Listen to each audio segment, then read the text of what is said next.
கர்த்தருடைய நாமத்திற்கு மகிமை உண்டாவதாக. உங்கள் யாவருக்கும் இனிய புத்தாண்டு நல்வாழ்த்துக்களை நான் தெரிவித்துக் கொள்ளுகிறேன். கர்த்தர் உங்களை ஆசீர்வதிப்பாராக. இந்த புதிய வருஷம் எப்படி இருக்குமோன்னு சொல்லி நீங்கள் யோசிக்கலாம். பல பிரச்சனைகள் இருக்குது, நிறைய தேவைகள் இருக்குது, என்ன செய்ய போகிறோன்னே தெரியல.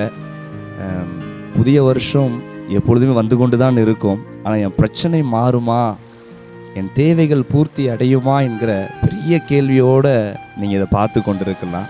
இன்னைக்கு இயேசுவின் நாமத்தினால சொல்லுகிறேன். அழகான ஒரு வசனம் ஆண்டவருடைய வார்த்தை சொல்லுகிறது. சங்கீதம் 81:16 கண்மலையின் தேனினால் உங்களை அவர் திருப்தியாக்குவார்.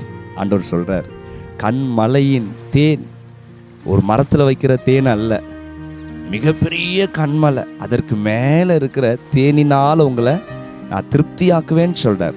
அப்போ உங்கள் என்ன குறைவுகளோடு இருந்தாலும் இன்னைக்கு ஆண்டவர் உங்களை பார்த்து சொல்கிறாரு, நிச்சயம் இந்த புதிய வருஷத்தில் நான் உன்னை திருப்தியாக்குவேன்.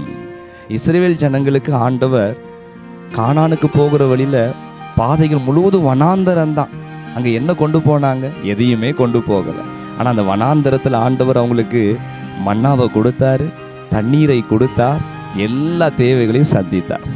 கொஞ்சம் மன்னாவை எடுத்துகிட்டு வந்த பொழுதிலும் கூட அந்த கூடாரத்தில் ஒவ்வொரு குடும்பத்துக்கும் குறையவே இல்லை. உங்கள் கையில் இன்றைக்கி கொஞ்சம் ஆசீர்வாதத்தை வச்சுட்டு புதிய வருஷத்துக்குள்ளே நீங்கள் போகலாம்.